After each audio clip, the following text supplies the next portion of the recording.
Hi there, can you stop for a minute and think about the many ways in which we use energy every day? Can you identify the things that I just showed? And you agree that we see these things on a daily basis, right? Did you know that these things have one thing in common? Can you take a wild guess? If you answer that these things all connect to fossil fuels, then bingo, you are correct. Well, honestly, it's nature's best gift to humanity. These help us live an efficient life. It's the reason why we have lights and heat in our home. It's the reason why we enjoy our road trips. It's the reason why we enjoy our deep fried chickens. They are all possible because of what? Because of fossil fuels. But say, what are fossil fuels actually? And how are they formed?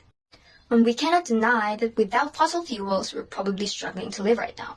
These fossil fuels help us to live in ease in so many years. Some of the advantages of fossil fuels are the following. Number 1, fossil fuels can actually generate a large amount of electricity in a single location. Number 2, they can be found very easily. And number 3, they're cost effective. I also forgot to mention that the transportation of oil and gases can be done easily through pipelines. That's another advantage. However, it's not always a sunny day. Someone just has to rain on your parade, as alongside these advantages are unfortunately some disadvantages. The first disadvantage of the use of fossil fuels is unsustainability.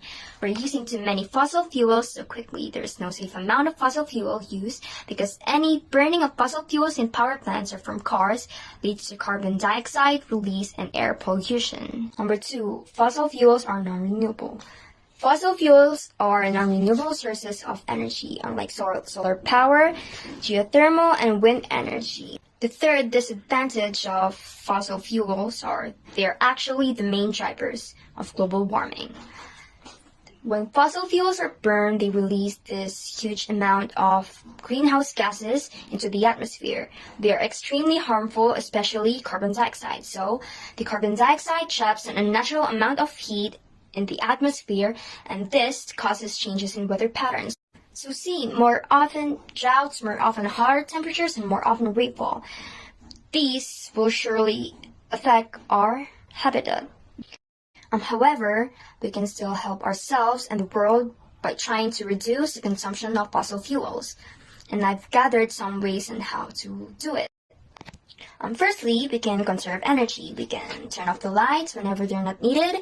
We can unplug our electronic appliances such as the television, the refrigerator whenever they're not needed around. And secondly, let's try to reduce the use of vehicles. These vehicles use gases and produce smoke that is harmful for society, for the environment rather. And so, if it's a short distance, let's try to use our feet or bicycles to transport. And lastly, we can use alternate energy resources, electricity resources, such as solar, wind, water, and geothermal energy.